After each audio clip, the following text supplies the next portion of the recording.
BBC의 로라 비커 부장이나 대통령님께서 백신을 6월 4호에 보급이 가능할 것이라고 말씀하신 바가 있습니다. 한국이 조금 더 빨리 백신을 확보해서 일상생활로 돌아갈 수 있었을 텐데 이 절차에서 혹시 후회하신 점이 있는지 여쭙고 싶습니다.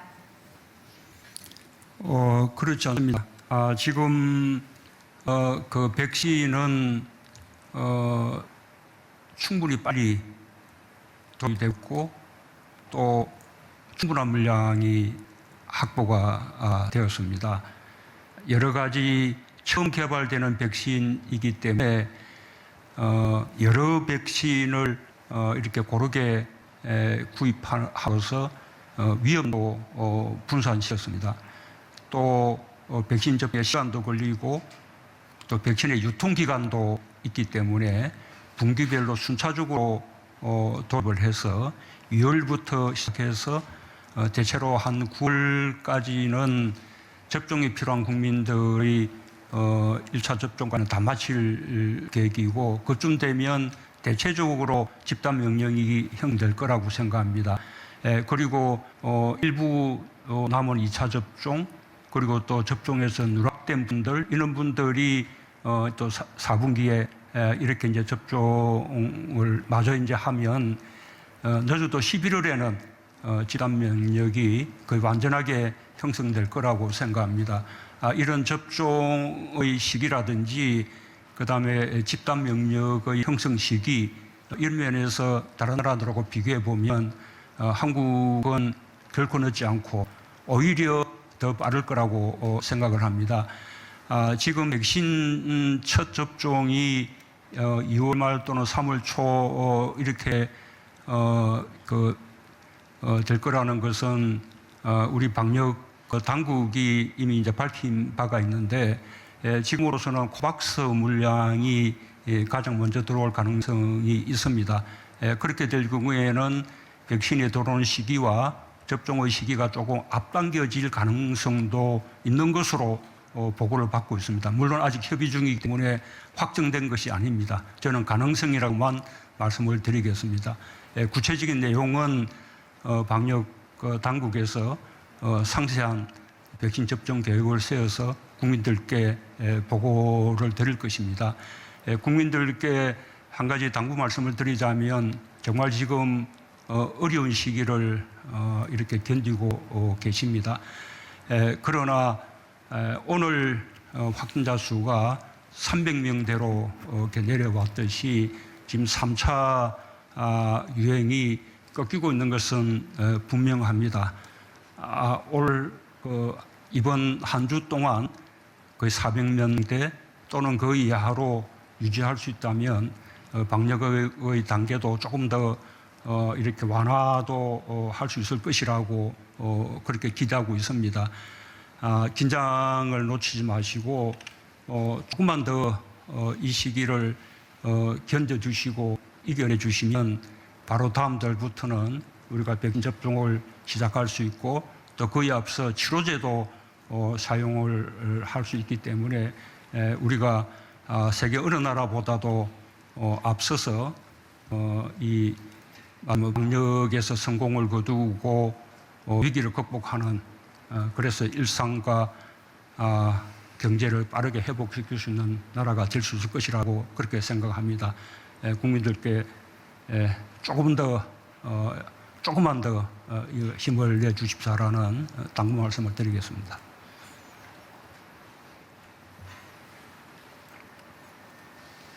그러면 또 우리 이제 10분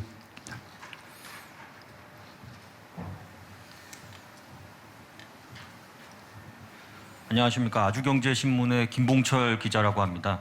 다른 질문은 아니고요. 최근에 16개월 된 여자아이가 양부모의 학대에 못 이겨 세상을 떠나는 일이 발생해서 전 국민적인 공분을 사고 있습니다. 이후에 대통령님께서도 관련 지시를 하셨고 국회에서 관련 방지법들이 통과가 됐지만 미흡하다는 지적이 나오고 있는데요. 매번 이런 사건이 나올 때마다 관련 법들이 급하게 심사가 되고 졸속 입법이라는 이런 지적이 좀 나오고 있습니다. 이 같은 악순환을 좀 막을 수 있는 해법이 있으시다면 좀 말씀해 주시면 감사드리겠고요. 또 아동학대 사건뿐만이 아니라 특정 사건이 있을 때 피해 당사자의 이름이 붙어서 법안명이 이름 지어지는 그런 경우들이 발생하고 있는데요. 그것도 뭐 피해자에 대한 또 다른 2차 피해라는 지적도 나오고 있습니다. 이에 대한 대통령의 생각이 어떠신지 궁금해서 질문 드렸습니다. 예, 우선 우리 김봉철 기자님이 두 번째 말씀하신 부분은 전적으로 공감합니다. 피해자의 이름으로 이렇게 사건을 부르는 것이 아니라 가해자의 이름으로 사건을 부르거나 또는 다른 객관적인 명칭으로 사건의 이름을 부름으로써 피해자에 대한 2차 이렇게 가해를 막는 것이 필요하다고 생각합니다. 그에 대해서는 수사기관에 대해서 특별히 당부를 좀 드리겠습니다만 우리 언론에서도 그렇게 협조를 해주시기 바랍니다. 정말 요즘 이 아동학대 또 그렇게 해서 죽음에까지 이르게 되는 그런 사건들을 보면서 정말 마음이 아픕니다. 이 국민들 뭐 얼마나 가슴이 아플까 싶습니다. 그에 대해서 우리가 제대로 이렇게 대책들이 마련되어 있지 않았다. 뭐 이런 지적에 대해서 겸하게 받아들입니다. 그동안 있었던 사건들을 우리가 교훈 삼아서 이제 확실한 대책을 마련해야겠습니다.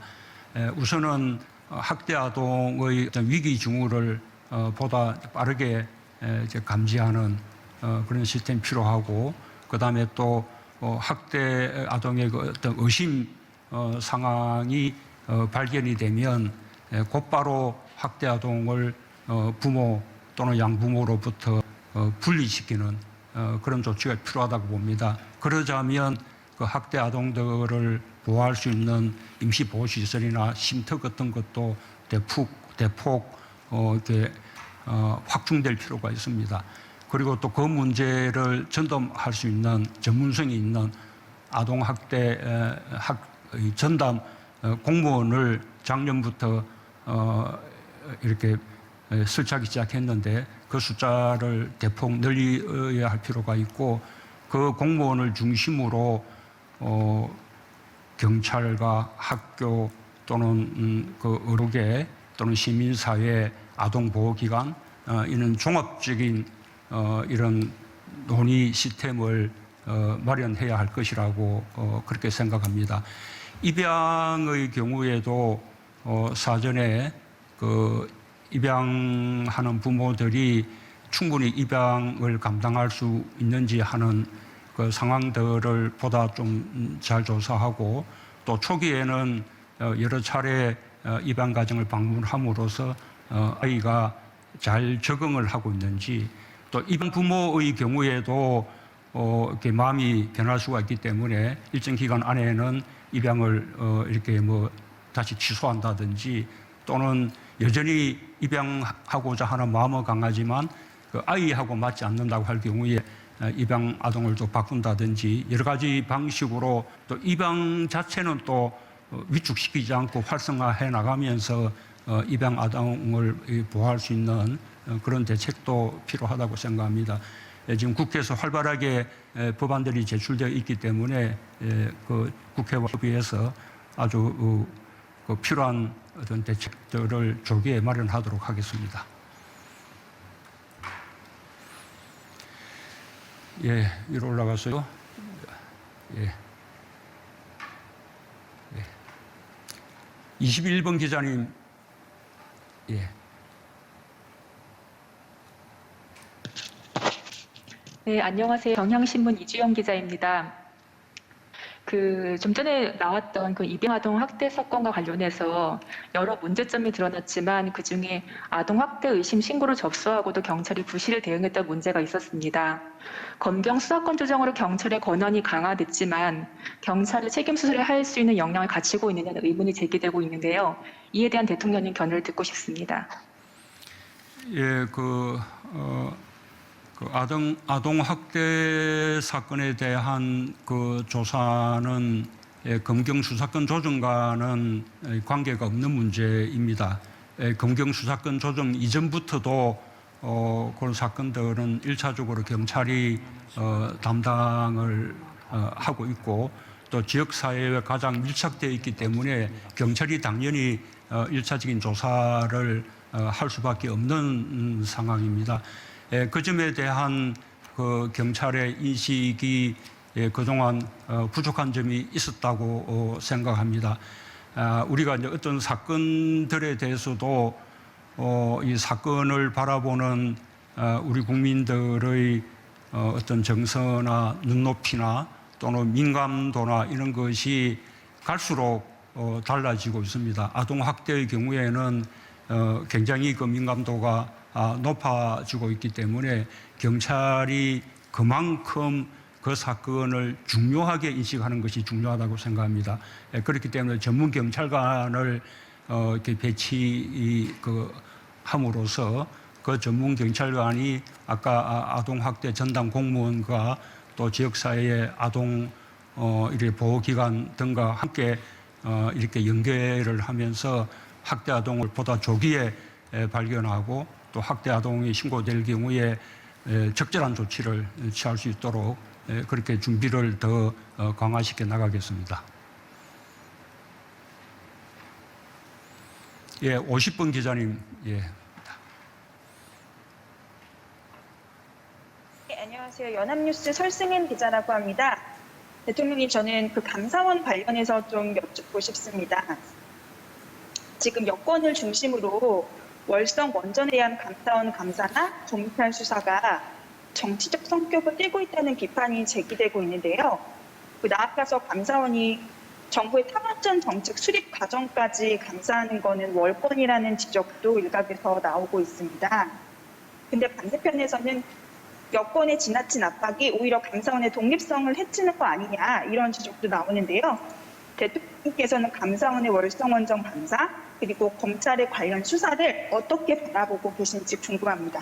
그리고 여기에 덧붙여서 대통령님께서는 지난 2017년에 최재형 감사원장 임명을 하실 때 어떤 외압에도 흔들리지 않는 성품, 감사 공정성을 높일 적임자라고 평가하신 바가 있는데요.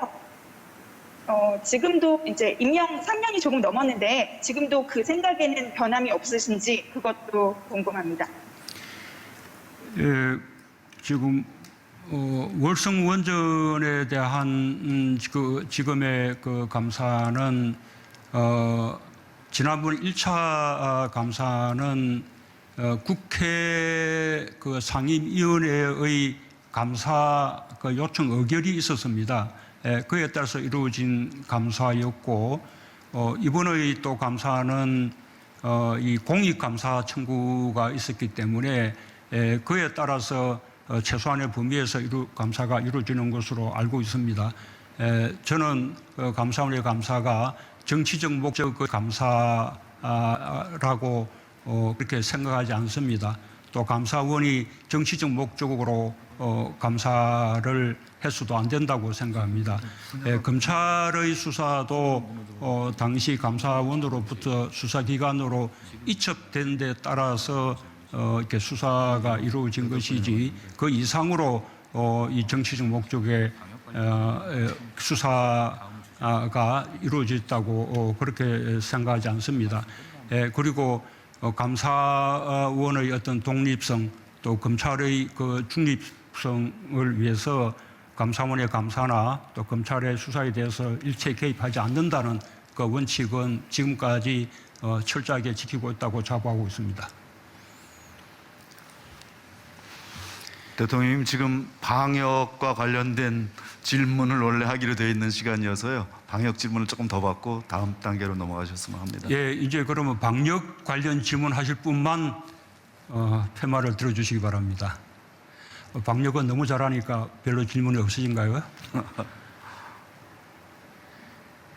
예, 아니 질문 한번 하신 분은 좀 양보를 좀 해주시고요.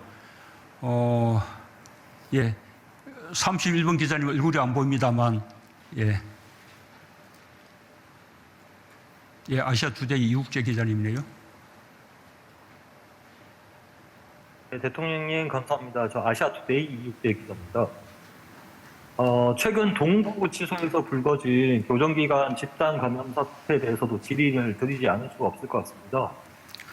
이 문제는 교정시설에 대한 방역 대책 미비와 교정시설의 밀집화라는 두 가지 큰 문제가 겹치면서 사태가 좀 커진 것 같은데요. 지난 10년간 자료를 보더라도 교정시설 내 밀집도는 매년 기준치를 초과하고 있는 것으로 나타나고 있습니다. 이 문제에 대한 어떤 해결 방안 같은 게 있으신지, 아니면 앞으로 어떤 대책이나 지자체 협조를 좀 구해야 되는 문제도 있을 텐데 이 부분에 대한 준비가 있으신지 궁금합니다.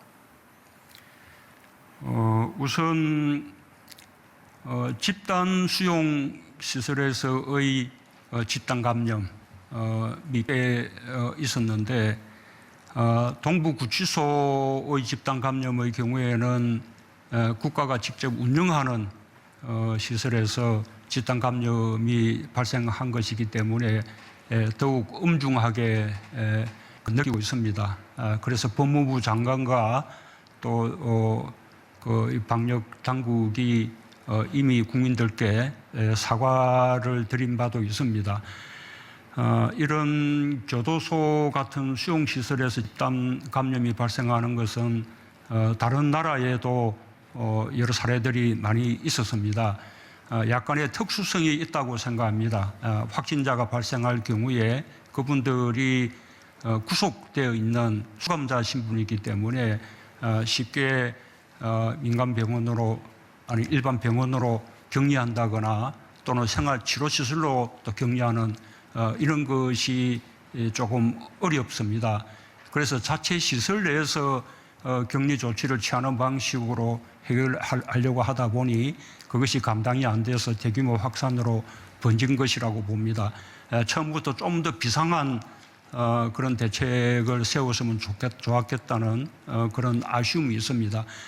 어쨌든 이번 이 동부구치소 집단 감염을 통해서 우리 이런 구치소나 이런 교정시설이 정원을 초과해서 너무 이렇게 과밀된 그런 상황이라는 것이 드러났고 또 시설 내에서 층별로 이렇게 격리를 하는 이런 이제 방식으로는 이렇게 확산을 막기 어렵기 때문에 확진자가 발생하면 보다 조기에 확진된 사람들과 그 접촉자들 그리고 또 보다 안전한 분들을 확실히 분리하는 조치 이런 것이 필요하다는 그런 이제 교훈도 얻게 되었습니다. 지금은 이제 동부구치소의 확산이 거의 이제 좀 수그러든 상황입니다만 이번 사건을 교훈으로 삼아서 앞으로 이런 그 집단 어떤 교정 시설에서 지금 같은 이런 대규모 확산이 생기지 않도록 정부가 만전을 기하겠습니다. 예, 오른쪽 100번 기자님. 예. 네, 안녕하세요, 대통령님. 홍콩 피닉스TV 김지연입니다. 질문할 기회를 주셔서 감사드립니다. 작년 코로나19 이후에 전 세계 외교가 빗장을 걸어 잠근 상황 속에서 한중 양국은 방역, 구호물품, 한중 패스트트랙 등으로 서로 협력을 해왔는데요. 올해 한중 관계 발전을 위해서 대통령님께서는 어떤 구상을 갖고 계신지 궁금합니다. 또한 코로나 상황과 관련해서 한중 간에 더 협력할 수 있는 것이 있다면 어떤 것이 있을지도 말씀 부탁드리고요. 시진핑 국가주석 방안에 관련해서 구체적인 계획 있으면 함께 말씀 부탁드립니다. 감사합니다. 예, 나중에 그 외교안보 분야 질문 순서가 따로 있는데 또 먼저 질문을 이렇게 해 주셨습니다. 우리로서는 한미 관계, 그다음에 한중 관계 모두 중요합니다. 한미 관계는 우리 그 외교 안보에 있어서 특별한 동맹 관계입니다. 그리고 또 그 외교 안보에 국한되지 않고 요즘 경제, 또 문화, 또 이게 보건 협력, 이런 아주 그리고 또 기후 변화 같은 글로벌 협력 이런 다양한 분야의 협력까지 이렇게 나아가는 이 포괄 동맹으로 이렇게 발전을 하고 있습니다. 한미 관계의 중요성에 대해서는 뭐 더 말씀드릴 필요가 없을 것이라고 생각하고요. 한중 관계도 매우 중요합니다. 우리나라로서는 최대의 거역 국가이고 또 한반도 평화 정진을 위해서 협력해 나가야 될 그런 관계입니다. 또 근래에는 환경 분야 협력도 매우 중요해졌습니다. 그래서 한중 관계 발전을 위해서도 계속 노력해 나가겠습니다. 시진핑 주석의 방안은 작년에 한번 추진이 되었었는데 코로나 상황이 나빠져서 이렇게 성사되지 못했습니다. 올해 코로나 상황이 안정되고 여건이 갖추는 대로 조기 방안이 실현될 수 있도록 그렇게 노력을 해 나가겠습니다. 이런 코로나와 관련해서는 중국뿐만 아니라 또 이웃나라 일본 그리고 또 위에 북한 그리고 또 필요하다면 동북아 전체가 이런 우리 사람 감염병뿐만 아니라 뭐 조류독감이라든지 아프리카 돼지 열병이라든지 구제역이라든지 이런 가축 감염병 부분에 있어서도 서로 이어져 있는 국경을 이렇게 접하고 있는 그런 관계에 있기 때문에 함께 공동의 협력이 필요하다고 생각합니다. 중국과의 협력에도 더더욱 관심을 가지고 더 발전시켜 나가도록 하겠습니다. 자, 이번엔 진짜 방역으로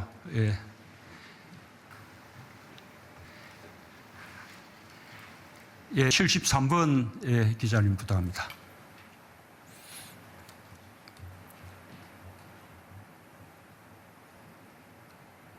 대통령 안녕하십니까. EBS 황대훈 기자입니다.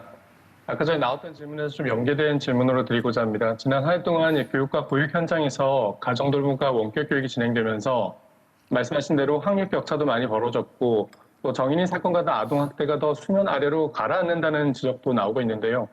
결국 등교 수업을 늘려야 해결될 문제 같은데 올해 등교 수업을 안전하게 늘릴 수 있는 대책 어떻게 준비하고 계신지 질문 드리겠습니다.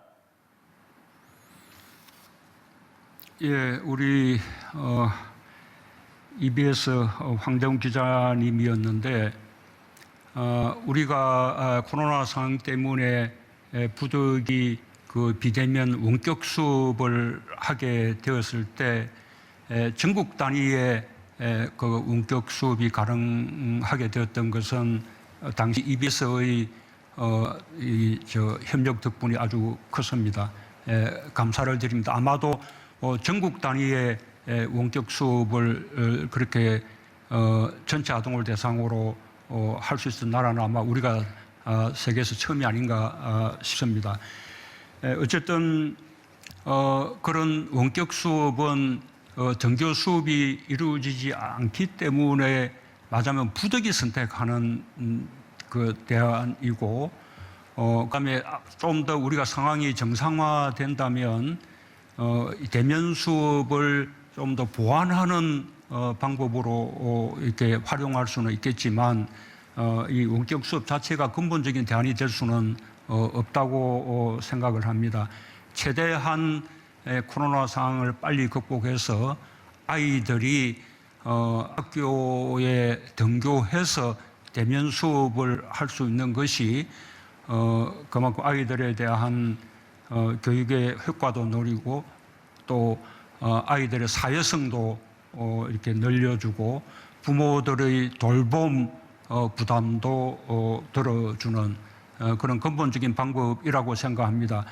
제가 아까 말씀드린 바와 같이 이번 3차 유행을 조속히 끝내고 이제는 치료제와 백신까지 함께 활용할 수 있는 그런 이제 시기가 됨으로써 이런 이제 원격 수업이 중심이 되는 그 시대가 빨리 끝내기를 기대하고 있습니다.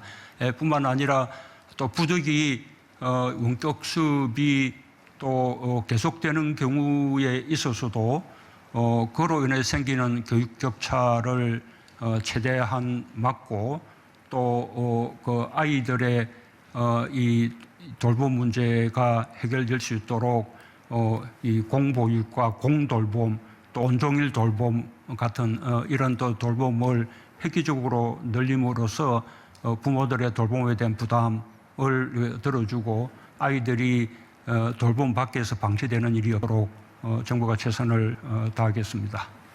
예, 대통령님 이제 시간이 많이 흘렀습니다. 다음 정치경제 분야로 좀 넘어갔으면 합니다.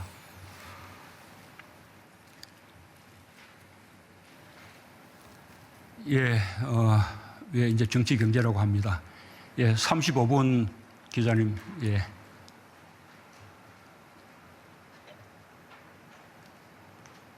네, SBS 문준모 기자입니다. 정치 경제로 넘어가기 전에 꼭 드려야 될 질문 같은데 안 나온 것 같아서 한 말씀 드리겠습니다. 이 백신 부작용 문제를 그냥 빼고 넘어갈 수가 없는데 지금 외국에서 그 백신 부작용 사례가 보고되면서 그 우리나라에서도 부작용에 대한 책임 보상 문제가 발생할 수 있을 것 같습니다. 그 외국 제약사들이 부작용 책임을 면제해달라고 요구하는 상황에서 국내 보상 제도가 제대로 갖춰져 있느냐 이런 우려도 많고요. 보상 대상으로 선정되기도 쉽지 않고 보상 액수도 적고 시간도 오래 걸린다 이런 얘기인데 이러면 접종해야 되냐 말아야 되냐 국민 불안이 가중될 것 같습니다. 이런 불안 어떻게 해소하실 건지 또 관련해서 부작용에 대한 안전장치를 어떻게 마련하고 계신지 말씀 부탁드립니다. 예, 우선은 그 문제 때문에 그 방역 당국이 백신을 도입하는 그 계약을 체결함에 있어서 대단히 신중했다는 말씀을 드립니다. 처음으로 개발되는 백신이었고 보통은 10년 이상, 빨라도 5년 이상 걸리는 그런 그 백신을 1년 이내 기간에 굉장히 패스트트랙으로 이렇게 개발한 것이어서 정부로서는 2차 임상 시험 결과 또 3차 그 임상 시험 결과 이런 것들을 지켜보면서 아주 신중하게 도입 대상을 판단하지 않을 수 없었고 또 아까 말씀드린 바와 같이 여러 가지 위험을 분산하는 그런 식의 조치도 취했습니다. 한 가지 말씀드리면 외국에서 백신 임시 승인이 났다 해서 한국에서 곧바로 사용할 수 있는 것은 아닙니다. 한국의 식약처에서 우리 한국의 기준에 따라서 안전성을 다시 심사하고 한국 식약처가 허가한 백신에 대해서 국민들에게 접종하게 되는 것입니다. 그래서 한국에서 접종이 시행되는 백신의 안전성에 대해서는 국민들께서 안심하셔도 된다라는 말씀을 드립니다.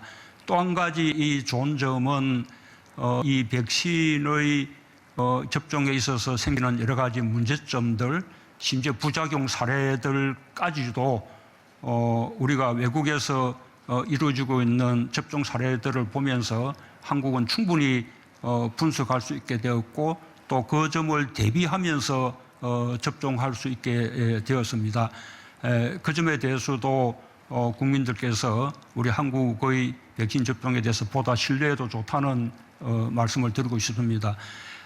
그러나 모든 백신은 그 부작용이 일부 있습니다. 아주 가벼운 통증으로 그치는 경우부터 시작해서 보다 심각한 부작용이 있을 수 있습니다. 그런 경우에 우리 그 한국 그 정부가 전적으로 부작용에 대해서 책임을 지게 됩니다. 그 부작용에 대해서 정부로부터 보호받지 않고 개인이 맞으면 피해를 이렇게 그냥 일방적으로 입게 되는 일이 있지는 않을까 이런 염려는 전혀 하시지 않아도 됩니다. 요약하자면 백신 접종은 무료입니다. 일반 의료기관에서 하게 되는 백신 접종조차도 접종비를 건보와 또 국가 재정이 분담함으로써 전부 이제 무료로 접종을 하게 되고 거기에 대해서 만에 하나 통상의 범위를 넘어서는 부작용이 발생할 경우에 그에 대해서는 정부가 충분히 보상하게 된다는 점까지 이렇게 좀 믿으시면서 안심하고 백신 접종에 임해 주시기를 바라겠습니다. 예, 우리 1번 기자님.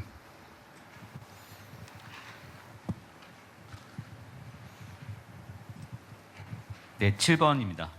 채널A 7번입니까? 네, 예. 채널A 자원재 기자입니다. 예, 작년에는 부동산이든 주식이든 사면 올랐던 것 같습니다. 그래서 부동산이나 주식으로 주변에서 돈을 벌었다는 사람들도 있는데요. 반면에 주변에 있는 소상공인이나 자영업자들은 빚을 내서 대출을 받아서 영업을 하거나 아니면 폐업까지도 하는 분들도 적지 않은 상황입니다. 그래서 K 양극화라는 말도 나왔는데요. 이낙연 민주당 대표께서는 그 K 양극화 현상 해결을 위해서 이익공유제라는 방안을 제안을 하셨고 여기에 대해서 찬반이 있는 걸로 알고 있습니다. 대통령께서는 그 이익공유제에 대해서 어떻게 생각하시는지 혹은 아까 포용도 말씀하셨는데 코로나로 인한 양극화를 완화하기 위한 대책이 어떤 대책이 있으신지 말씀 부탁드리겠습니다. 우선 코로나 양극화를 위해서 정부가 1차적으로 하고 있는 대책이 지금 세 차례에 걸친 재난지원금이라고 할 수 있습니다. 그 밖에도 고용을 유지하기 위한 지원, 그다음에 또 고용을 또 촉진하기 위한 지원, 그리고 또 소상공인들의 다른 여러 가지 부담들을 완화시켜 주기 위한 지원, 이런 지원들을 위해서 작년에 4차례에 걸쳐서 추경을 편성한 바 있습니다. 그렇게 앞으로도 정부가 최선을 다하겠지만 재정의 역할만으로 말하자면 K 양극화를 다 막기에는 역부족이라고 이렇게 할 수 있습니다. 그런데 그렇게 코로나 때문에 피해를 입는 소상공인 자영업자 또 고용 취약계층들이 있는 반면에 코로나 성자도 있습니다. 코로나의 상황 속에서 오히려 더 기업 성적이 좋아지고 오히려 돈을 버는 그런 기업들 있습니다. 그런 기업들이 출연해서 기금을 만들어서 코로나 때문에 고통받는 소상공인 자영업자 또는 고용 취약계층들을 도울 수 있다면 그것은 대단히 좋은 일이라고 생각합니다. 다만 그 전제는 그것을 제도화해서 이게 정부가 강제할 수는 없는 것이라고 생각합니다.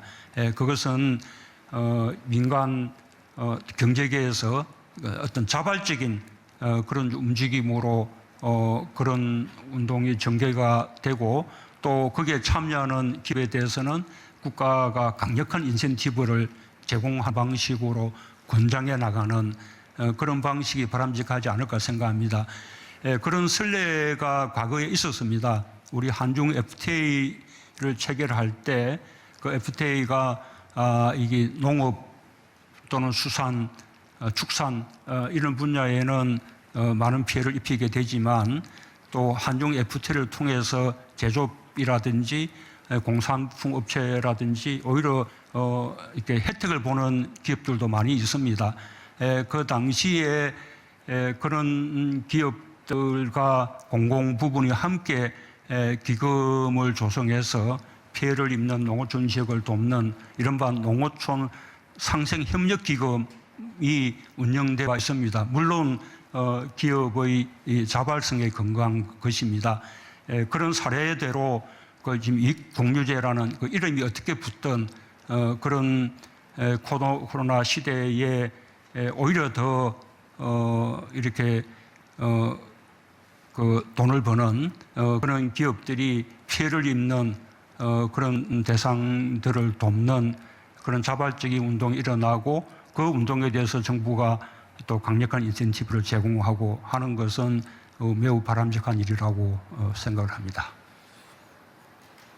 예, 우리 5번 기자님.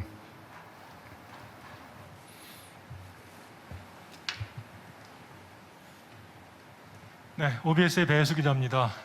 방금 전에 그 백신 관련 질문이 나왔으니까 하나만 먼저 질문 드리고 제 질문을 하겠습니다.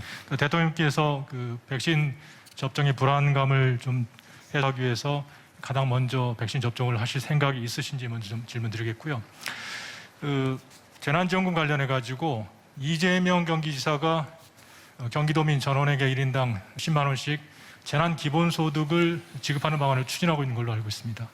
4차 재난지원금 지급 여부하고 방식하고 보편이냐 선별이냐 이런 논란이 분분한데 일단 경기도가 지난해 1차 때에 이어서 올해도 좀 보편 방식으로 그 약간 좀 이 지급 방식을 선도하는 측면이 있어 보입니다. 이렇게 되면 정부가 지급 방식을 결정한 데서 약간 운신의 폭이 줄을 수밖에 없을 것으로 보이는데 정부의 주요 정책을 지자체가 선도 또는 주도하는 현상 이거에 대해서 대통령께서는 어떻게 보시는지 궁금합니다.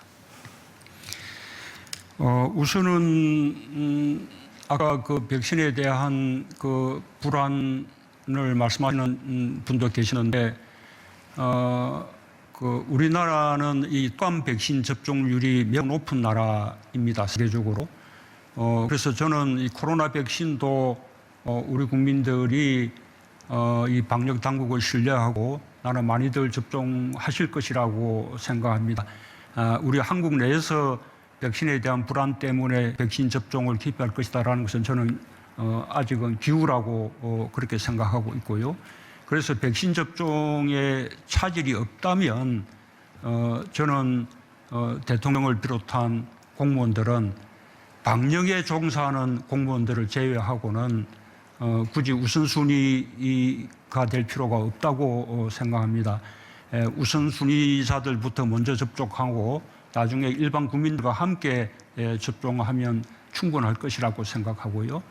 다만 만약에 정말 백신에 대한 불안감이 아주 높아져서 백신을 기피하는 상황이 되고 그렇게 해서 뭔가 솔선수범이 필요한 상황이 된다면 저는 그것도 피하지 않겠습니다.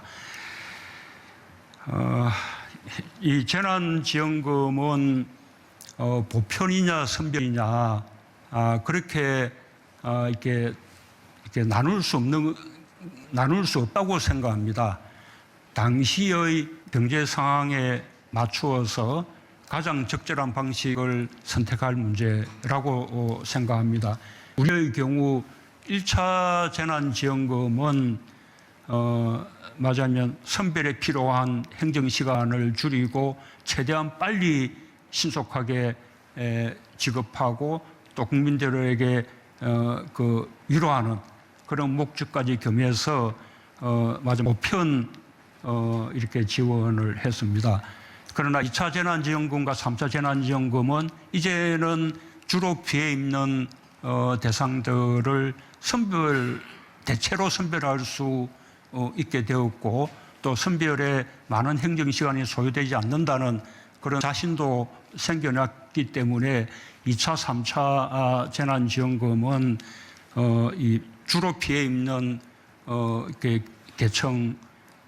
계층들에서 맞춤형으로 그렇게 집중해서 선별 지원을 했습니다. 한정된 재원으로 피해를 많이 입는 분들에게 두텁게 지원하기 위해서는 그것이 보다 더 적절한 방식이라고 생각합니다. 4차 재난지원금은 지금은 사실 논의할 때가 아니라고 생각합니다. 지금은 3차 재난지원금을 지급하고 있는 그런 중이고 그다음에 4차 재난지원금을 지급할 경우에는 그것은 부득이 또 추경으로 하게 되고 국채를 발행할 수밖에 없는데 지금 2021년도 본 예산도 이제 막 집행이 시작된 이 단계에 정부가 추경을 통해서 하는 4차 재난지원금 말하기에는 정말 너무나 이런 시기라고 생각을 합니다. 지금 이 3차 유행으로 인한 소상공인 자영업자 그러면 또 고용 취약계층 이런 그 분들의 피해가 과거 1, 2차 유행에 비해서 훨씬 크고 장기화되고 있기 때문에 만약에 3차 재난지원금으로 부족하다면 그때 가서 4차 재난지원금을 논의를 해야 될 것이라고 그렇게 봅니다. 또한 4차 재난지원금도 당시의 이 방역 상황에 따라 다르다고 봅니다. 지금처럼 방역이 어려운 상황이 계속되고 그다음에 계속해서 소상공인 자영업자들의 들이 피해 입는 그런 상황이 지속된다면 저는 4차 재난지원금도 당연히 그분들에게 더욱 더 이게 두텁게 지원하는 이게 선별 지원의 형태가 너무 당연히 맞다고 생각하고요. 그것이 아니라 이제는 이제 코로나 상황이 완전히 거의 진정이 돼서 이제는 본격적인 소비 진작이나 오랫동안 고생했던 국민들에게 말하자면 사기 진작의 차원에서 뭔가 이 재난지원금을 지급하자라고 할 수 있는 상황이 된다면 그때는 보편지원금도 생각할 수 있다고 생각합니다. 그때 상황에 따라 다른 것이지 그것이 이것이 옳다 저것이 옳다 이렇게 말하자면 선을 끌 수 있는 그런 문제는 아니라고 보고요. 또 정부의 재난지원만으로 충분하지 않는 경우가 많이 있습니다. 그런 경우에 지역 차원에서 말하자면 보완적인 그런 재난 지원을 하는 것은 그것은 뭐 또 그 지자체에서 얼마든지 할 수 있는 일이라고 보고 있습니다.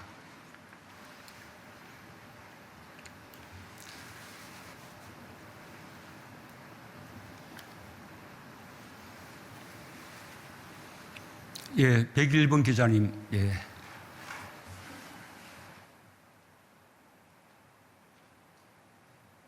네, AP통신의 김도형입니다. 북한이 이번 당대회를 통해서 핵무력과 재래식 군사력을 더욱 확장하겠다 이런 의사를 분명히 했고 어떤 경우에도 이제 핵을 완전하게 포기할 의사는 없는 것이 좀 명확해지고 있는데 그럼 앞으로 비핵화와 관련된 논의는 어디서부터 시작을 해야 된다고 보시는지 그리고 바이든 행정부의 출범에 맞춰서 우리 정부도 방향 전환을 고민하고 있는 부분들이 있다면 되도록 구체적인 말씀 부탁드리겠습니다.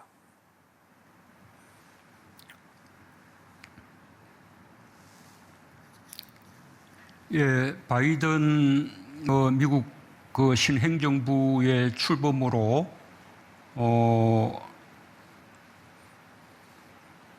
북미 대화 그리고 남북 대화를 이렇게 새롭게 시작할 수 있는 그런 전기가 마련되었다고 생각합니다. 그리고 그렇게 될 경우에 그 대화는 이게 트럼프 정부에서 이루었던 성과를 개성해서 발전시켜 나가는 것이어야 한다고 봅니다. 트럼프 정부에서 있었던 싱가포르 선언은 이 비핵화와 또 한반도의 평화 구축을 위해서 매우 중요한 선언이었습니다. 물론 그것이 원론적인 선언에 그치고 그 이후에 보다 구체적인 합의로까지 나아가지 못한 것이 매우 아쉽습니다만 그 싱가포르 선언에서 다시 시작해서 보다 구체적인 방안을 이루는 그런 이 대화 협상을 해 나간다면 좀 더 속도 있게 북미 대화와 남북 대화를 해 나갈 수 있을 것이라고 생각합니다. 북한이 여러 가지 핵을 정강하든지 무슨 무기 체계를 더 하겠다라는 부분도 결국은 이런 비핵화와 평화 구축의 회담이 아직 타결되지 못한 상황에서 이렇게 놓은 것이라고 생각하고요. 그런 그 비핵화를 비롯한 이 평화 체제 구축을 위한 그런 대화가 승부로 타결된다면 그런 부분도 다 함께 해결될 수 있는 문제라고 생각합니다. 물론 언제일지 모르는 그 성공을 막연히 바라보면서 그야 기다릴 수는 없는 노릇입니다. 북한의 무기 체계가 증강되는 부분에 대해서는 한미 정보 당국이 늘 면밀하게 분석을 하고 있습니다. 그리고 그에 대해서 우리 한국은 충분히 방어할 수 있는 그런 핵이나 미사일 방어 시스템을 갖추고 있습니다. 부족한 부분이 있으면 끊임없이 보내 나갈 것입니다.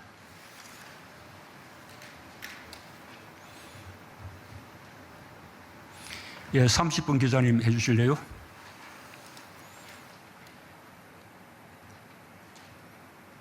네, 안녕하세요. 한겨레 서영지라고 합니다. 아까 과거 정부보다 부동산 공급이 늘었다고 말씀하셨는데 사실 공급 대책은 최근에야 집중 발표되고 있는 상황입니다. 왜 정권 초기에는 그런 대책이 부족했는지, 그때 지었으면 지금 공급이 늘었을 거라는 지적도 있는데 당시 정책적 판단을 잘못했다고 혹시 생각하시는지 궁금합니다. 이 부동산 공급은 하루아침에 이루어지는 것이 아닙니다. 부동산 공급은 중장기 계획으로 이루어집니다. 아시는 바와 같이 우리나라는 아주 저출산 상태가 오래됐고 젊은 층들의 그 인구수가 감소하고 있지만 그럼에도 불구하고 젊은 층들이 성장하게 되면 이제 분가를 하기 때문에 세대 수는 갈수록 늘게 되어 있습니다. 이 세대 수가 늘어나는 그 추세에 맞춰서 정부가 부동산 공급 계획을 수립하게 되고 그래서 비교를 하게 되면 물론 우리 정부가 수립한 것이 아니라 우리 정부 이전에 수립된 계획입니다만 우리 정부 기간 동안 주택 공급 그 물량이 과거 정부 시기보다 훨씬 더 많게 이렇게 설계가 되어 있습니다. 그리고 그에 대해서 또 추가로 요구되는 물량에 대해서는 우리 정부가 또 상기 신도시 등 이렇게 수도권에 127만 호를 추가로 공급하는 이런 걸 그 대책을 마련했기 때문에 맞으면 이제 공급 면에서는 어느 정도 되리라고 판단했던 것입니다. 이건 아까 제가 얼핏 말씀드렸다시피 작년의 경우에 무려 61만 세대가 늘어났습니다. 그 전 2019년에 비해서 18만 세대가 더 늘어났습니다. 2019년은 2018년에 비해서 불과 2만 세대 정도가 늘어났습니다. 그 정도 늘어나던 세대수가 2020년에 인구가 줄어들었음에도 불구하고 그다음에 저출산 상태가 오랫동안 계속되었음에도 불구하고 그렇게 많은 세대 수가 늘어나는 그 연유에 대해서는 앞으로 뭐 지속적으로 분석이 필요합니다. 어쨌든 세대가 늘어난다 해서 물론 그것이 다 주택을 꼭 구입하거나 임대해야 되거나 하는 주택 그 수요층으로 바로 되는 것은 아닙니다만 세대가 늘어난 만큼 그만큼 주택에 대한 수요가 늘어났을 것이라고 생각할 수 있습니다.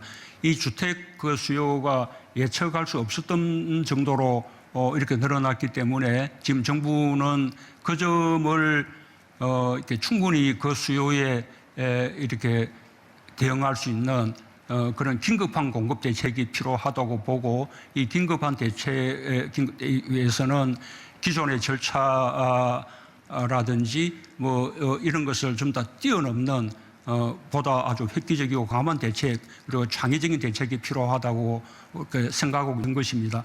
그리고 그 준비가 되고 있고 그것이 설 이전에 발표될 그런 계획으로 있다는 말씀을 다시 한번 드립니다.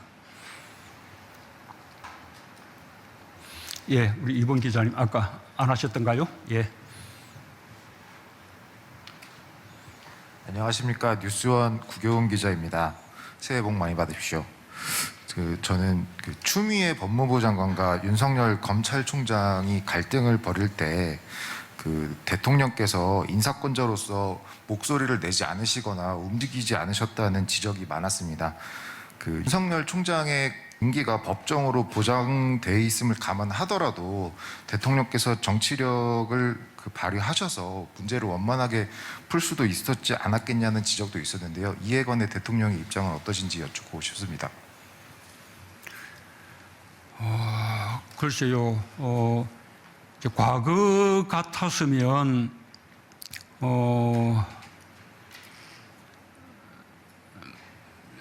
검찰총장보다 검찰 선배인 법무장관, 또 검찰 선배인 민정수석, 그걸 통해서 아주 아무런 갈등이 없는 것처럼 필요하면 임기도 상관없이 물러나게도 할 수 있고 그럴 수 있을지 모르겠습니다. 그런 시대가 더 좋았다고 이렇게 생각하지 않았으면 좋겠습니다. 지금은 검찰은 검찰총장 임기제가 확실히 보장이 되면서 정치적 중립을 보장받고 있고, 그다음에 또 법무부는 검찰과 또 분리가 되면서 검찰이 제대로 그 개혁을 하도록 독려하는 그런 입장에 있습니다. 그리고 그런 그 상황에서 때로는 갈등이 생긴다 해도 그것이 민주주의 국가에서 특별한 일이라고 생각하지 않습니다. 오히려 우리나라 민주주의가 보다 건강하게 그렇게 발전하고 있는 것이라고 생각합니다. 혹자는 검찰총장 임기제와 검찰총장에 대한 징계라는 것이 서로 이렇게 상충되는 거 아니냐라는 이야기도 있는데, 저는 그것은 전적으로 잘못 알고 있는 것이라고 생각합니다. 검찰총장 임기제가 없다면 검찰총장에 대한 징계가 필요 없는 것이죠. 언제든지 마음에 들지 않으면 그만두게 하면 되는 것이니까요. 검찰총장 임기제가 보장되기 때문에 검찰총장은 파면이나 징계에 의한 방법으로만 뭔가 책임을 물을 수 있게끔 그렇게 제도가 되어 있는 것입니다. 그래서 검찰총장 임기제와 이 검찰총장에 대한 징계는 서로 보완하는 그런 관계가 있다고 보여지고요. 그런 이 검찰 법무부 장관의 검찰총장에 대한 그 징계에 대해서 사법부가 집행정지 결정을 내리고 징계의 적정성 여부에 대해서는 본안에서 판단하겠다, 이렇게 하는 것도 지금 상권 분립이 제대로 이루어지고 있고 대한민국의 민주주의의 그 어떤 원리가 아주 건강하게 작동되고 있다는 것을 보여주는 것이라고 생각합니다. 그동안 조용한 것이 그냥 좋았다라는 관점에서 보면 지금의 갈등 양상이 시끄러워 보이고 불편해 보일지 모르겠습니다. 그러나 그런 관점으로는 볼 문제가 아니라고 생각하고, 그렇다고 해서 그때의 그 법무부 장관과 검찰총장이 마치 개인적인 감정 싸움처럼 비쳤던 이런 부분들까지도 이렇게 좋았다는 것이냐, 저는 그렇게 생각하지는 않습니다. 그런 부분에 대해서는 분명히 반성할 점도 있다고 생각합니다. 그러나 법무부 장관과 이런 검찰총장 또는 검찰과 사이에 이 검찰 권력을 견제하기 위한 또는 무민 통제를 하기 위한 이런 그 갈등이 때때로 이렇게 생길 수 있다, 이런 부분들은 그 민주주의의 일반적인 과정으로 그렇게 이해할 필요가 있다는 말씀을 드립니다.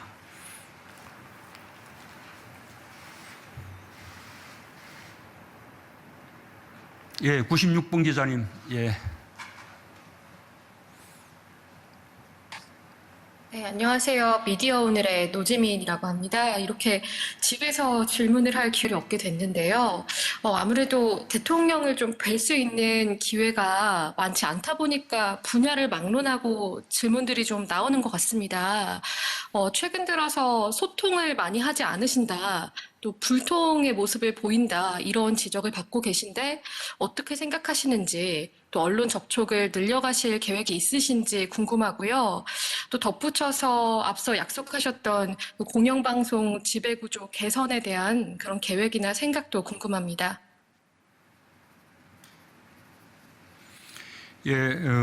지금 지난 한 1년간 코로나 상황 때문에 기자회견 등 기자들과의 소통이 어려운 상황이었다는 것은 뭐 다 이해하시라고 생각합니다.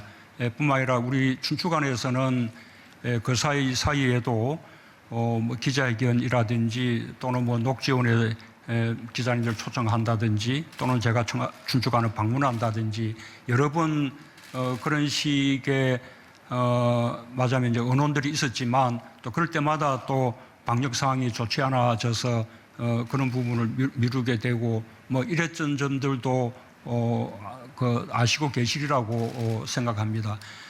뿐만 아니라 저는 반드시 기자회견만이 국민들과의 소통이라고 생각하지 않습니다. 소통의 한 방법이죠. 저는 어느 대통령보다 현장 방문을 많이 했고 또 현장 방문에서도 비록 작은 그룹의 국민들이긴 하지만 서로 양방향의 대화를 주고받는 경우들이 많이 있었습니다. 여러 가지 방식으로 국민과의 소통을 위해서 노력을 해왔다고 생각합니다. 그러나 지금 최근 코로나 상황 때문에 좀 오래 이제 시간들이 간격이 벌어지면서 국민들께서 소통이 부족했다고 이제 느끼신다면 앞으로 그 점에 대해서는 보다 소통을 늘릴 수 있도록 더욱 노력하겠다는 말씀을 드립니다. 아마도 앞으로 여건이 좋아지지 않을까 그렇게 기대하고 있습니다.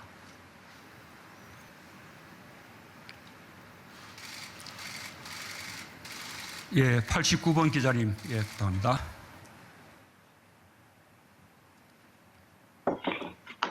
네, 안녕하십니까. 문재인 대통령 새해 복 많이 받으십시오. 을지경제 한장희 기자라고 합니다.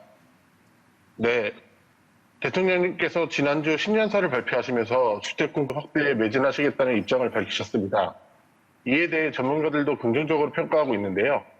하지만 공급을 늘린다고 내 집 마련에 필요한 무주택자 필수요자들이 모두 내 집 마련의 꿈을 갖기에는 너무 현실과 예상의 괴리가 느껴진다고 하고 있습니다. 그 이유로 대출 규제가 꼽히고 있는데요. 대통령께서 첫 질문에서 답해주신 주택 공급 확대 물량과 올해 3기 신도시 타동 청약 물량을 많이 포함한 걸로 알고 있습니다. 하지만 이들 지역에서도 청약에 당첨되더라도 LTV와 DTI 등 고려하면 주변 시세들을 고려했을 때 최소 3, 4억의 자기 자본이 있어야만 내 집 마련에 희망을 가질 수 있다고 보입니다. 30, 40대 맞벌이 부부더라도 현실은 부모님의 도움 없이 3, 4억의 자본을 모으기는 쉽지 않다고 보여지는데 이에 대한 대통령의 해법이나 생각을 듣고 싶습니다. 예, 그렇게 뭐 아주 구체적이고 전문적인 부분에 들어가면 제가 답변 드리기가 조금 어렵고요. 또 대통령이 마치 뭐 지침을 내린 듯 하는 것도 바람직하지 않다고 생각합니다. 지금 말씀드린 것은 이렇게 내 집 마련을 희망하는 분들이 많이 있는데 맞으면 주택 매입이 어려울 만큼 주택 공급 물량이 부족하니 어떻게 빠른 시일 안에 그 부족한 주택 공급 물량을 늘릴 수 있을 것인가 그 방안을 신속하게 마련해서 설 전에 이렇게 국민들께 발표하겠다는 것이고요. 또 하나는 이제 봄철 이사철을 이렇게 또 맞이하면 맞으면 전세를 또 구하는 것이 또 어렵게 되지 않을까 이런 염려도 또 한편으로 있을 것이라고 생각합니다. 그 점을 대비해서 이미 이 작년에 전세 대책을 이렇게 발표를 했지만 역시 또 이게 전세 매물이 부족할 수 있는 것이기 때문에 지금 이번에 발표할 주택 공급 대책 속에는 전세 물량을 빠르게 늘릴 수 있는 그런 대책도 포함되어 있습니다. 그 대책 그 발표를 보시고 거기에 부족함이 있으면 다시 질문해 주시면 좋겠습니다. 대통령 시간이 많이 지연됐습니다. 외교안보로 넘어가셨으면 합니다. 예, 그럼 우리 외신에서도 우리 16분 기자님, CN 기자님이죠. 예. Anashniga. Paula Hancock, CNN. Mr. President, In your New Year's address, you said that you wanted the US-North Korea talks to be back on track and that you personally would make many efforts to do that. Now, we're just a couple of days away from President-elect Biden's inauguration, but he has a lot of different priorities, domestic priorities, including COVID. And even when it comes to foreign policy, he's looking at Iran, at climate change. North Korea isn't a priority. Could you be more specific at what efforts you can make to try and make it a priority for him? Thank you.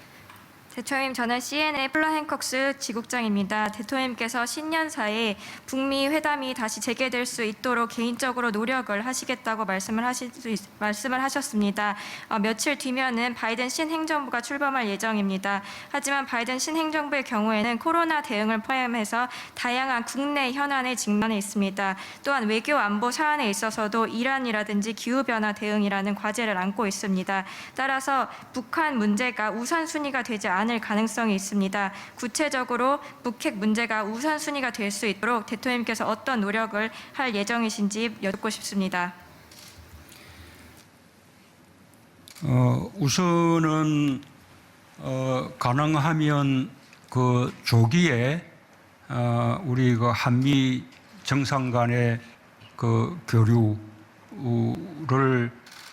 조기에 그렇게 성사시켜서 양 정상 간의 신뢰나 유대를 구축하는 것은 그 물론이고 이런 이게 한반도 문제 또 평화 프로세스에 대한 공감대를 재확인하고 싶습니다.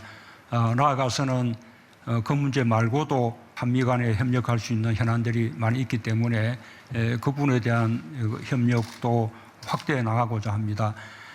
저는 바이든 그 신정부가 갖고 있는 여러 가지 가치 기조나 또 다자주의 원칙이라든지 동맹 중시 원칙 이런 면에서 우리 정부와 기조가 유사한 점들이 많다고 생각하고 어떤 면에서는 좀 코드가 맞는 점들이 있다고 생각합니다.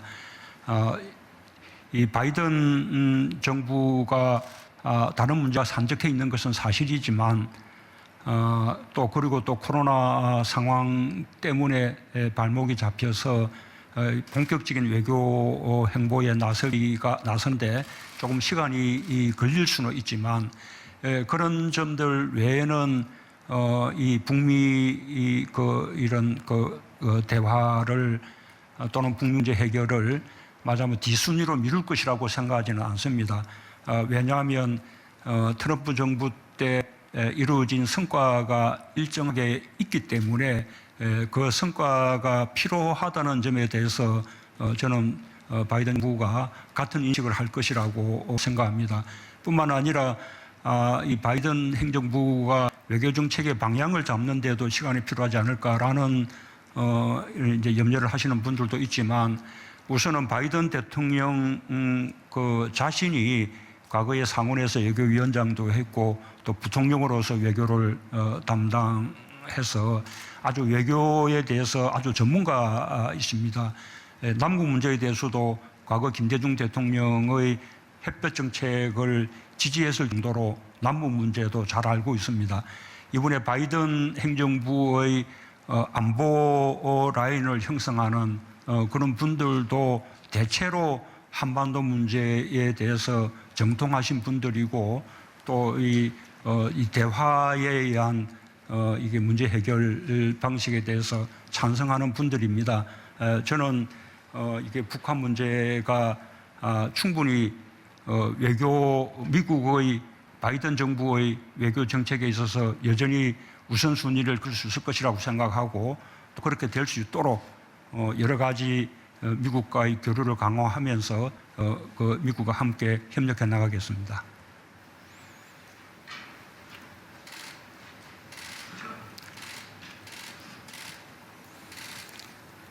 예, 19분 기자님. 예.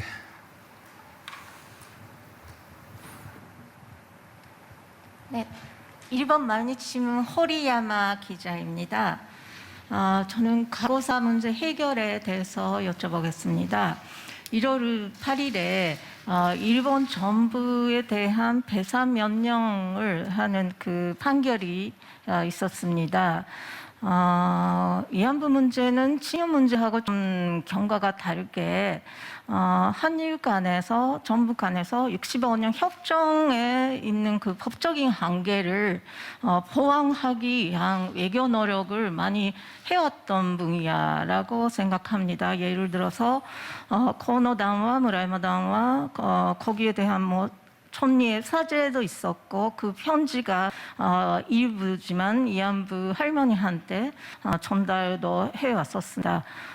그리고 2015년에 한일 합의도 있었습니다. 판결에서는 그거는 부정되어 있지만 그런 그 과거의 한일 간에 정부 간에 있었던 외교 합의 노력은 대통령께서는 아직 유효이라고 생각을 하십니까? 외교 노력이 있어도 판결에 따라 일본 정부 자산이 압류, 매각되어야 된다고 생각을 하십니까? 근데 일본 정부가 사과나 뭔가 처치를 인도주의적인 처치를 해도 피해자분 중에 받아들일 분도 있고 반대하실 분도 여러 가지 다양하게 의견이 있는 걸로 알고 있습니다. 그래서 피해자 중심주의랑 원칙은 아무도 반대하지 않지만 실제로는 피해자 간에 있는 그 여러 가지 다양한 의견을 어떻게 한국 국내에서 컨센서스를 만들까가 좀 과제로 되어 있다고 봅니다. 그런 컨센서스가 있어야 외교 합의, 외교 노력이 가능하다고 봅니다만 대통령께서 한국 국내의 피해자의 컨센서스를 어떻게 만들어 나갈 것인지 궁금합니다. 예, 한일 간에 풀어야 될 해안들이 있습니다. 우선 수출 규제 문제가 있고 강제징용 판결 문제가 있습니다. 그 문제들을 외교적으로 해결하기 위해서 양국이 여러 차원의 대화를 하고 있습니다. 그런 노력을 하고 있는 중에 또 위안부 판결 문제가 또 더해져서 솔직히 조금 곤혹스러운 것이 사실입니다. 그러나 제가 늘 조금 강조해서 말씀드리고 싶은 것은 이 과거사는 과거사이고 또 한일 간에 미래지향적으로 발전해 나가야 되는 것은 그거대로 또 해나가야 되는 것이라고 생각합니다. 저는 과거사의 문제들도 사안별로 분리해서 이렇게 서로 해법을 찾을 필요가 있다고 생각합니다. 모든 문제를 서로 연계시켜서 이런 문제가 해결되기 전까지는 뭐 말하자면 다른 분야의 협력도 이렇게 멈춘다든지 뭐 이런 태도는 결코 희망하지 못한 방법이라고 생각합니다. 최근에 있었던 위안부 판결의 경우에는 2015년도에 양국 정부 간에 그 위안부 문제에 대한 합의가 있었습니다. 한국 정부는 그 합의가 양국 정부 간의 공식적인 합의였다는 사실을 인정합니다. 그런 그 토대 위에서 이번 판결을 받은 피해자 할머니들도 이렇게 동의할 수 있는 그런 해법을 찾아 나갈 수 있도록 한일 간에 이렇게 협의를 해 나가겠습니다. 강제징용 문제 역시 마찬가지입니다. 그런 부분들이 강제 집행의 방식으로 그것이 뭐 현금화된다든지 그 판결이 실현되는 방식은 이게 한일 양국 간의 관계에 있어서 바람직하다고 생각하지 않습니다. 그런 단계가 되기 전에 양국 간의 외교적인 해법을 찾는 것이 더 우선인데 다만 그 외교적 해법은 원고들이 동의할 수 있어야 된다는 것입니다. 원고들이 동의할 수 있는 방법을 양국 정부가 협의하고 또 한국 정부가 그 방안을 가지고 원고들을 최대한 설득해내고 이런 방식으로 문제를 차근차근 해결해 갈 수 있다고 저는 믿습니다.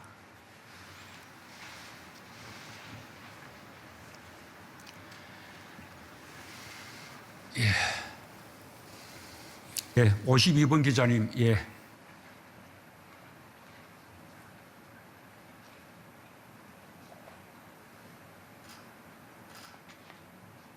네, 질문해 주셔서 감사합니다.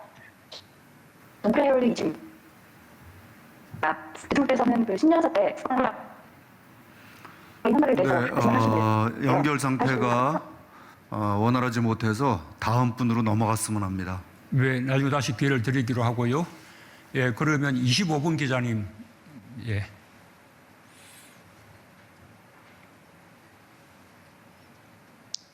네, 대통령님 서울신문 이밀양 기자라고 합니다. 대통령님께서는 조금 전에 북한의 최근 8차 장벽에 나타난 핵무력 보도와 메시지와 관련 비핵화 협상이 타결되지 못한 상황이기 때문이라고 말씀하셨습니다. 대통령님께서는 여전히 김 위원장의 비핵화 의지가 굳건하다고 평가하시는지 궁금합니다. 또한 한반도 평화 프로세스 복원을 위해 임기 내 4차 남북 정상회담 내지 김 위원장의 서울 답방이 필요하다고 보시는지, 이를 위해 어떤 보안을 갖고 계신지 궁금합니다. 우선 그 김정은 위원장의 어떤 그 평화에 대한 의지, 그리고 또 대화에 대한 의지, 그리고 또 비핵화에 대한 의지는 분명히 있다고 생각합니다. 다만 이제 북한이 요구하는 것은 그 대신에 미국으로부터 확실하게 체제의 안전을 보장받고 또 미국과의 관계가 정상화 이렇게 되어야 한다는 것입니다. 그런 큰 원칙에 대해서는 이미 북미 간의 그 싱가포르 1차 정상회담 때 공동선언으로 이미 다 합의가 되어 있습니다. 문제는 그 합의된 그 원칙들을 어떻게 구체적으로 그리고 단계적으로 그렇게 이행해 나갈 것인가 라는 점에 대해서 합의를 이루지 못했기 때문에 하노이 그 정상회담이 불발로 그친 것이라고 그렇게 생각하고 있습니다. 지금 바이든 그 신행정부는 톱다운 방식의 회담보다는 보톰업 방식의 그 회담 방식을 더 선호하는 것으로 그렇게 알려져 있습니다. 싱가포르 선에서 합의된 그 원칙을 구체화시키는 그런 방안에 대해서 북미 간에 보다 좀 더 속도감 있게 긴밀하게 대화를 해 나간다면 그것은 충분히 해법을 찾을 수 있는 그런 문제라고 생각합니다. 또 그 해법이 찾을 수 있도록 한국도 이 최선의 역할을 다하겠습니다.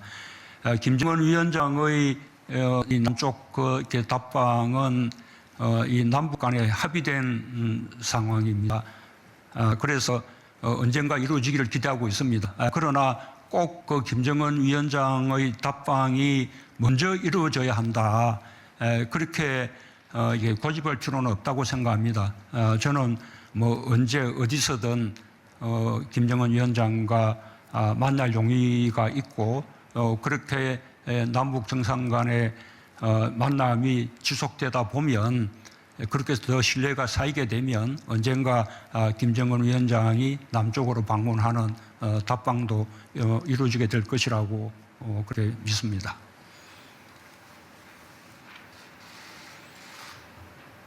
예, 6번 기자님.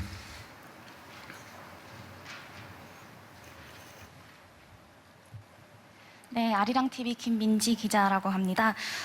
대통령께서 신년사에서 북미 남북 대화 대전환을 위해 마지막으로 노력을 하시겠다고 말씀을 하셨는데요. 당장 3월로 예정된 한미연합 군사훈련이 남북 한미 관계의 시험대가 될 가능성이 높다는 평가가 있습니다.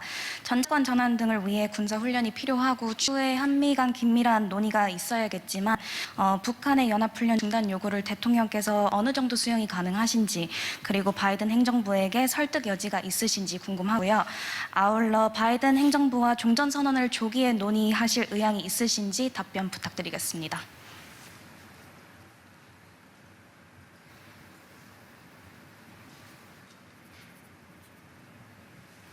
아까 마지막에 말씀하신 종전선언,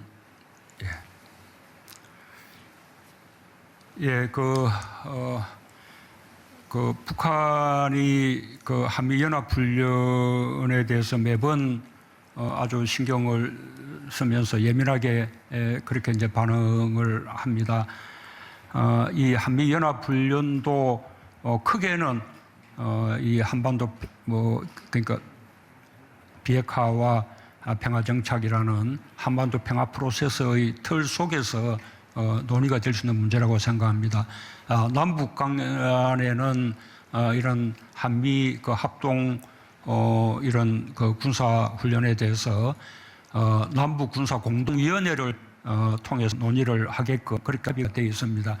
필요하면 남북 군사 공동위원회를 통해서 북한과 이렇게 협의할 수 있다라는 말씀을 드립니다. 어쨌든 지금 우리가 하고 있는 한미연합훈련은 그 말하자면 해마다 연례적으로 이루어지는 그런 훈련이고 말하자면 방어적 목적의 그 훈련이라는 점들을 다시 한번 강조해서 말씀을 드리고 싶습니다. 그리고 종전선언은 우리가 이루어야 되는 진정한 그 목표가 한편으로 비핵화이고 그다음에 또 비핵화가 완전히 실현된다면 그때는 북미 간에 또 남북 간에 또는 3자 간에 이 평화협정 체계를 통해서 평화가 완전히 이제 구축이 되면서 북미 관계가 정상화되는 이런 과정인데 이런 비핵화라는 대화 과정에 있어서나 그다음에 또 평화협정으로 가는 평화 구축의 대화 과정에 있어서나 굉장히 중요한 모멘텀이 될 수 있다고 생각합니다. 그 점에 대해서는 바이든 정부 이렇게 취임하게 되면 다양한 이렇게 소통을 통해서 우리의 구상을 미국 측에 그 설명하고 또 설득해 나갈 것입니다.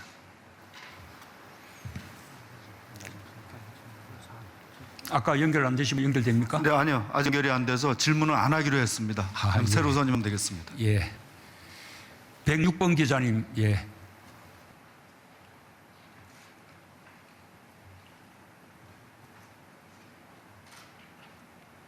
Edward White from the Financial Times. President Moon, do you plan any serious new measures in the area of federal reform, or has the reform in this area simply failed and become secondary to economic growth? I'm sorry, but could you repeat the question, please? Do you plan any serious new measures in the area of chaebol reform, or has this area now failed and become secondary to economic growth? 대통령님, 지금 경제를 Sorry. Could you repeat the question, please? I'm sorry. Could you speak into the microphone, please? Sure. And speak slowly. Do you plan any new measures in the area of chaebol reform, or has this area now failed and become secondary to economic growth? 대통령님, 재벌 개혁에 있어서 새로운 조치를 취하실 계획이 있으신지요? 아니면 이제 경제 성장에 밀려서 이건 부차적인 이슈가 되었는지 여쭙고 싶습니다.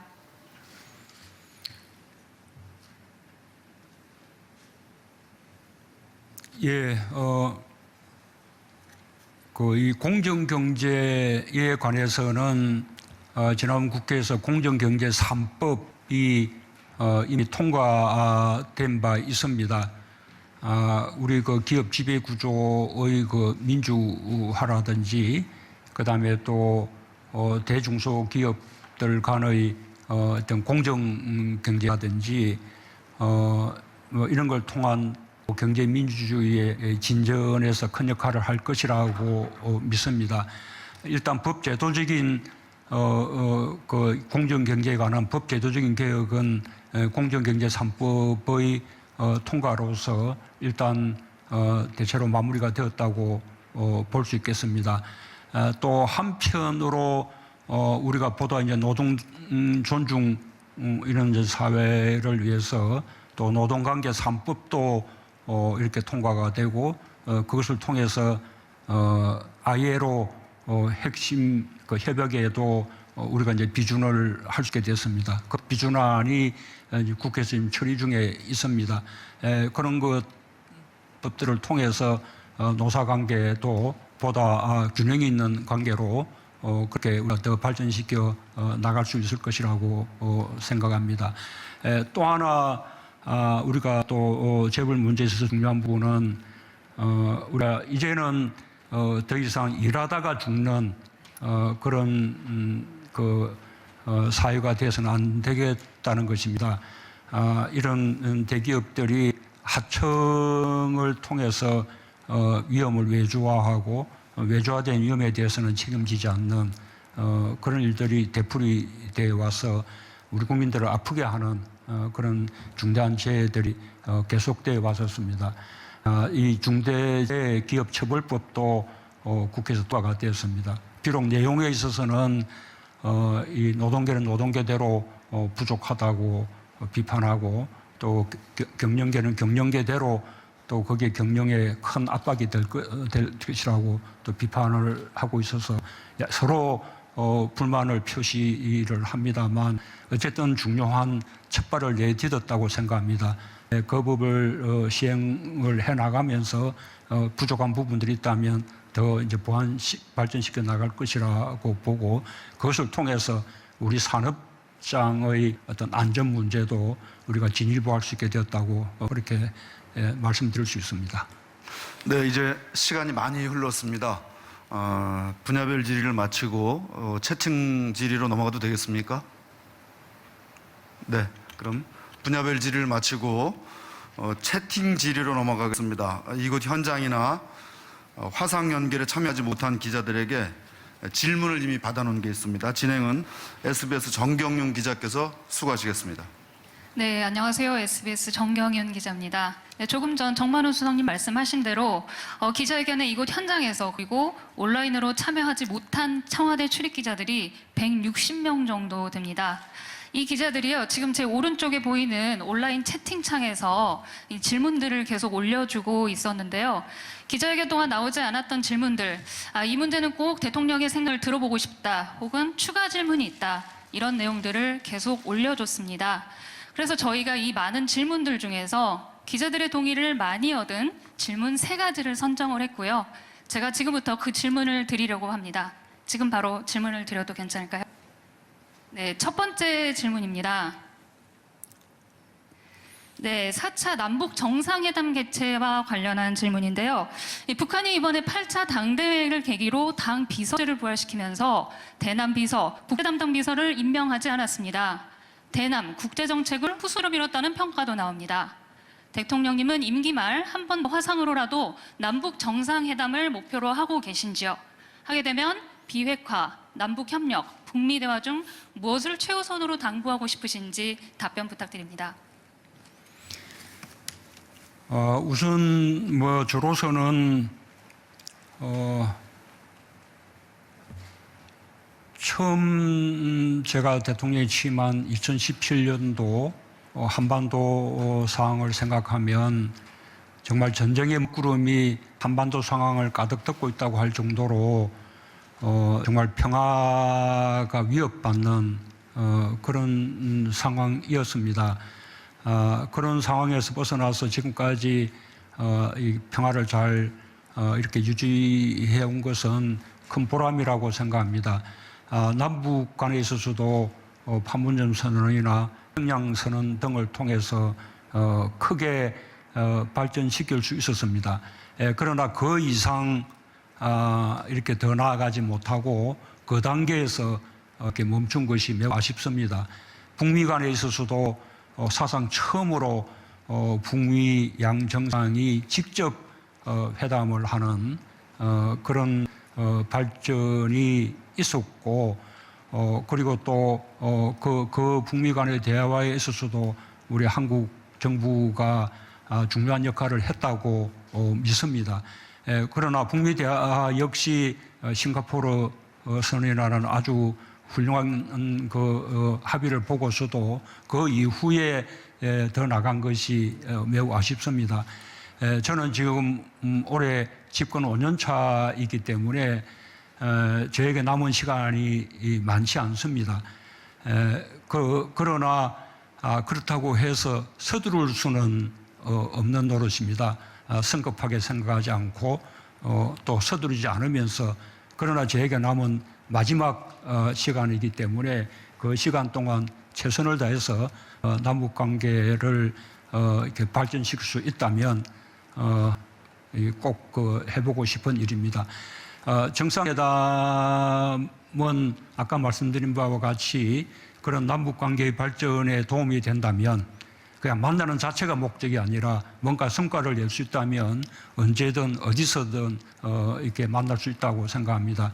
제가 비대면 방식을 말씀드린 것은 북한도 코로나 상황에 대해서 상당히 민감해하고 있기 때문에 혹시 그런 상황이 대면으로 만나는 것에 장애가 된다면 여러 가지 비대면의 방식으로, 비대면 방식을 해서 꼭 화상회담의 방식만 있는 것은 아닐 것입니다. 화상회담을 비롯해서 여러 가지 비대면의 방식으로도 대화를 할 수 있다는 그런 의지를 말씀드린 것입니다.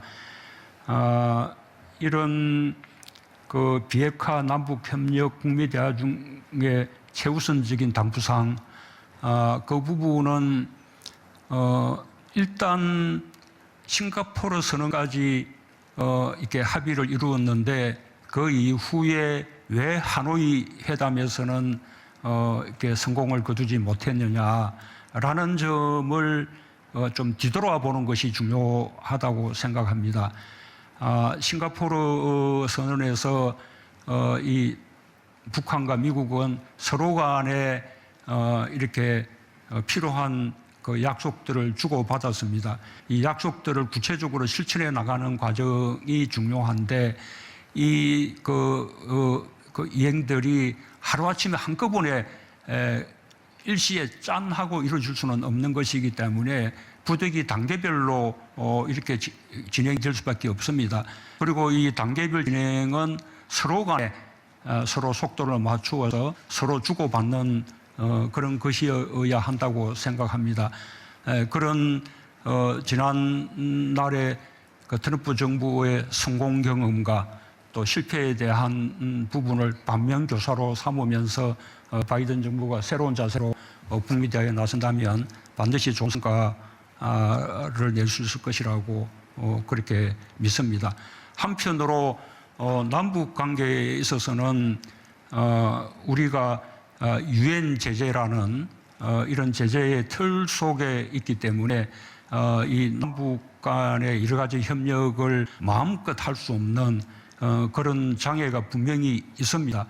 그러나 그런 가운데서도 또 제재에 저촉되지 않거나 또 제재에 대한 예외 승인을 받으면서 남북 간에 할 수 있는 협력 사업들도 있습니다. 구체적으로는 인도적인 사업들이 그러합니다. 어쨌든 인도적인 협력 사업을 비롯해서 남북 간에 할 수 있는 사업들은 남북이 서로 대화를 통해서 이렇게 최대한 함께 이렇게 이제 실천해 나간다면 그것은 남북 관계의 발전에도 크게 도움이 될 뿐만 아니라 이 남북 관계 발전은 곧바로 또 북미 대화를 진전시키는 추동력이 될 것이다. 그렇게 서로 선순환 관계를 이루어야 한다라는 말씀을 드리고 싶습니다. 네, 바로 두 번째 질문 드려도 괜찮을까요? 네, 두 번째 질문은 고 박원순 시장에 관련한 입장을 묻는 질문입니다. 대통령의 정치적 동지이기도 한 고 박원순 서울시장의 성추행 혐의가 법원에서 인정됐습니다. 직접 빈소 조문을 피하고 조화를 보내면서 간접적인 메시지를 보내기도 했는데 고 박 시장 혐의 인정에 대한 입장이 있으신지 먼저 여쭤보고 싶고요. 아울러 당대표 시절에 단체장 규칙으로 인한 거리에 대해 무공천 원칙을 만들었는데 여당인 민주당에서 이를 무효화하고 서울 부산에 모두 후보를 내겠다는 입장입니다. 특히 출마가 유력해 보이는 박영선 장관의 경우 만약에 사퇴를 할 경우 대통령 스스로 사의를 수용하고 후임 인사를 임명하면서 서울시장 공천에 힘을 싣는 격이 될 텐데 이에 대한 의견을 듣고 싶습니다. 우선 박원순 시장 그 사건은 뭐 여러모로 안타깝습니다. 우선 피해자의 피해 사실에 대해서도 뭐 대단히 안타깝고 그리고 또 그 이후에 여러 논란의 과정에서 이른바 이제 2차 피해가 주장되는 그런 상황도 안타깝게 생각합니다. 또 한편으로는 우리 박원순 시장이 또 왜 그런 그 행동을 했으며 왜 그런 또 극단적인 선택을 했는지 하는 부분도 대단히 안타깝게 생각하는 바입니다. 제가 당대표 시절에 만들어졌던 당원에는 이렇게 단체장의 규칙 사유로 이제 거리가 될 경우에 재보선에 후보를 내지 않는다라는 규정이 있었습니다. 그러나 당원은 우리 헌법이 고정불변이 아니고 국민의 뜻에 의해서 언제든지 헌법이 개정될 수 있듯이 당헌도 고정불변일 수는 없습니다. 제가 대표 시절에 만들어진 당헌이라고 그것이 무슨 신성시 될 수는 없습니다. 당헌은 종이 문서 속에 있는 것이 아니라 결국 당원들의 전체 의사가 당헌이라고 말할 수 있습니다. 민주당의 당원들이 당헌을 개정하고 또 후보를 내기로 결정한 것이기 때문에 나는 민주당의 선택 그리고 민주당 당원들의 선택에 대해서 존중하는 그런 생각을 가지고 있습니다. 네, 바로 마지막 질문 드리겠습니다. 네, 미국 바이든 대통령에 대한 첫인상 어떠셨는지 묻는 질문인데요. 그런 맥락에서 바이든 행정부와 지금까지 어떤 소통을 해왔는지 궁금합니다. 특히 북한 관련 어떤 내용들이 있었는지 답변 부탁드리겠습니다. 우선 바이든 대통령 이렇게 당선자 시절에 전화 통화를 가지고 이 바이든 행정부 출범 이후에 우리 한미 관계를 더더욱 돈독하게 발전시켜 나가자는데 그 의사의 일치를 이루었습니다. 과거에 김대중 정부 시절에 미국 민주당 정부와 잘 협력해 나갔고 그때 이른바 남북 관계에서도 큰 진전을 이루었던 그런 경험을 가지고 있습니다. 바이든 행정부하고 우리 한국 정부는 여러모로 이 가치 지향이나 정책 기조에서 유사한 점들이 있고 또 이른바 이제 코드가 같다고 느껴지는 부분들이 있기 때문에 이 한미 관계에 있어서 더 큰 진전을 이룰 것이라는 그런 기대를 가지고 있습니다. 북한 관련해서는 아직 바이든 대통령과 사이에 구체적인 협의를 하지는 못했습니다. 그러나 각급의 소통을 통해서 우리 한국 정부의 한반도 프로세스를 미국 바이든 새 정부의 안보 라인이 이해할 수 있도록 하는 그런 노력을 기울이고 있고, 그 다음에 북미 그러니까 북한 문제가 미국의 외교 그 문제에서 후순위로 이렇게 이제 밀리지 않도록 우선순위가 되도록 하는 그런 노력을 이렇게 기울이고 있다라는 말씀을 드립니다. 채팅 질의를 마치겠습니다. 지금까지 분야별 질의응답과 채팅 질의까지 모두 끝났습니다. 대통령 혹시 추가로 하실 말씀 있을까요?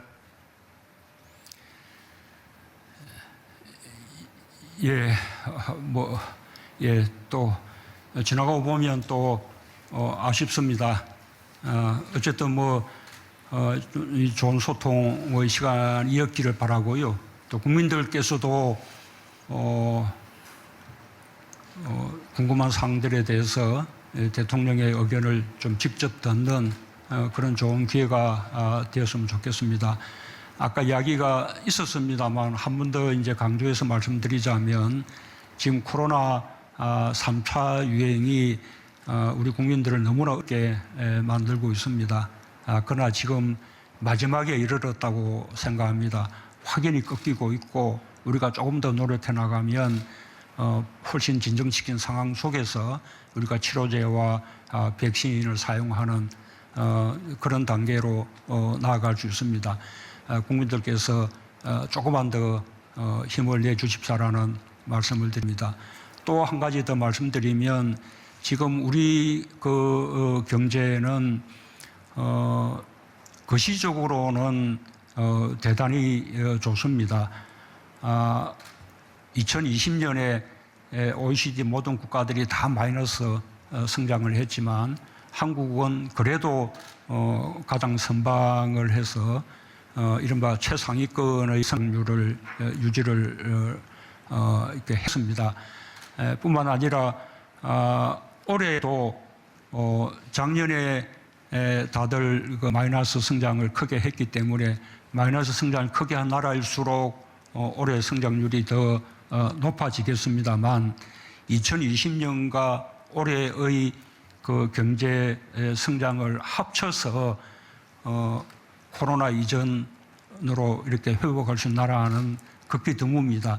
우리 한국은 올해 상반기 안으로 코로나 상황 이전 수준을 회복할 수 있다는 자신감을 가지고 있습니다. 그러나 이런 실물 거시 경제에서 여러 가지 지표가 좋다는 것이 바로 우리 국민들이 체감하는 경제가 좋아지고 있다라는 것을 의미하는 것은 아닙니다. 거시 경제는 성공을 거두더라도 국민들의 삶이 회복되고 또 국민들이 이런 고용이 또 회복되고 하는 데에는 보다 긴 시간이 걸릴 수 있습니다. 그런 점에서 정부가 코로나 격차와 불평등을 해소하는 포용적인 회복을 강조하고 있습니다만 정부도 최선을 다할 테니 국민들께서도 정부를 믿어주시고 끝까지 함께 힘을 모아 주십사라는 당부 말씀을 마지막으로 드리겠습니다. 감사합니다. 네, 이것으로 2021년 문재인 대통령 신년 기자회견을 마치겠습니다. 처음으로 현장과 화상 연결을